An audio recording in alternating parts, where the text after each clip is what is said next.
Lord, may my words convey your heart, and if my words don't come out right, may you have the listener hear your heart.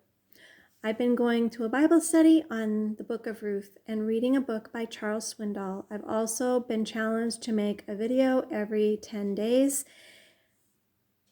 for 10 days, and today is day 5. I'm not good with words, so I'm going to read what I have written down to share. As I have written, I have come to the realization that what I am learning, I not only wanted to share with others, but I am also sharing with myself. These words are easy to share, yet hard to put into practice, and I pray both of us will have the strength of the Holy Spirit. Today, we will continue the story of Esther. Today, we will discuss first the character of Haman in our story. If you do not know, Haman was an official and trusted advisor of the king. He is the one in our story who had a plan to annihilate the Jews. He wanted to annihilate them because Mordecai, Esther's uncle, refused to bow to him, as it was the Jewish custom to only bow before the Lord. Do we become bitter when others do not do it our way? Do we want to get revenge on them? Do we want to play God with their life and make them miserable? This shows me I am not any better than Haman. My heart is capable of thinking evil against another person who is made in the image of God. In Matthew 12:34, Jesus says, "Out of the abundance of your heart, the mouth speaks." James 3:8 says, "No one can tame your tongue." Does your tongue harm or does it heal? Does it speak blessing or cursing over others? Do you need to ask God for forgiveness? I know I do. Has someone spoken evil to or about you? Do you need to forgive them? I know I do. For the word says, if you do not forgive men, God will not forgive you. Will you become bitter or better? 1 Thessalonians 5 says that this is the will of God for you. To 1, rejoice always. 2, pray without ceasing. And 3, in everything give thanks. That's how to get better. I know it's hard to forgive 70 times 7 and to keep going and to continue to find ways to be kind to those who you don't think deserve it. But do you deserve it every time? I know I don't. And how many times does God do this for us? You know He is faithful.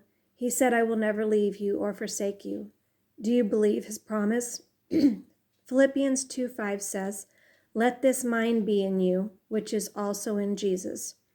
God will not take you someplace that He will not bring you through it. Yes, problems are comfortable and we want to escape. But is there something we need to stop and analyze? If there is something we can be learning from the situation God has allowed us to go through? Can you imagine what Esther must have been thinking when she found out Haman wanted to annihilate her people? Have you ever been in a situation where you knew you were slated for death? Were you able to be kind to the person who is determined to destroy your life? Would you be able to be a person of character and honor and be like Jesus as He stood before His accusers? If you live in America, you think you are brave if you tell someone about Jesus. But how brave would you be facing death? Just as in Esther's day today, there are people who want to annihilate the Jews, and just as in Esther's day, God will continue to protect them, as we will soon see He had done in Esther's day. Haman was following his emotions and did not search out the whole truth. Have you been in that situation before? Have you let your emotions lead you to panic? Did your panic lead you to lose self-control? Did your self-control lead you to make irrational decisions and finally have your irrational decisions led to a big mess? Most of the time, this is because we took things into our own hands and let our emotions control us instead of trusting God with the results of the actions of others. God says, vengeance is mine, so that means not ours. Yes, we probably all have a story, but have we all learned a lesson? Are we going to leave it to God or continue to make messes in our lives? And yes, again, I'm talking to myself. Remember I said God made beauty from ashes? Ashes, you cannot retrieve ashes until the fire has died out.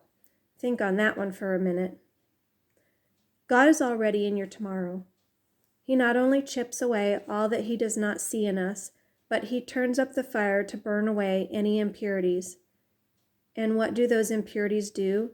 They bubble up to the top when the fire is turned up. Have you not noticed that your worst comes out in conflict? I sure am seeing that in myself. When you are brought to your worst again and find you have let your emotions get the best of you, do you say, like I do, that you can't take it anymore? Then you are right. You can't. You have to rely on God. As with the silversmith, the fire will continue until he can see his face in you. Job 23:10 says, "He knows the way that I take. When he has tried me, I will come forth as gold." God sees the end goal. The process is painful. Psalm 23 says, "Though I walk through the valley of the shadow of death, I will fear no evil, for you are with me. Your rod and your staff, they comfort me." Is not a rod for correction? Why does he say it comforts? Maybe because we know it is for our good, and that we trust him to know the end goal, and trust that in all things God works for the good of those who love him, who have been called according to his purpose. Whose purpose? God's purpose. Psalms 139 says, "Search me and know me." Are you willing to surrender your will and emotions and become like Christ? Are you willing to surrender your circumstances to God? Is there anything you are holding hostage from God? What if that is the very thing that when you let go of it will open the door to blessings that God is waiting to give you? Yes, I'm talking to myself again. I have a situation that I don't know how it will ever change. Have you ever seen the triangle example of two people are two sides of a triangle, and the closer you get to God, the closer you get to each other? Well, I just heard someone also add, you are on one side of the triangle. If you try to be someone's Holy Spirit and try to get on their side of the triangle, which is their path to God, you will become a stumbling block to them. So let's confess to God. Let's forgive others. Let's give others to God and pray for them. And let's let God write your story. He can part your waves. He can calm your waves. Do you really believe it? Will you trust him with your life? If you truly trust him, you will not try to take your situation back from him. Don't just lay it at his feet where you can pick them up again, but put it in his hands.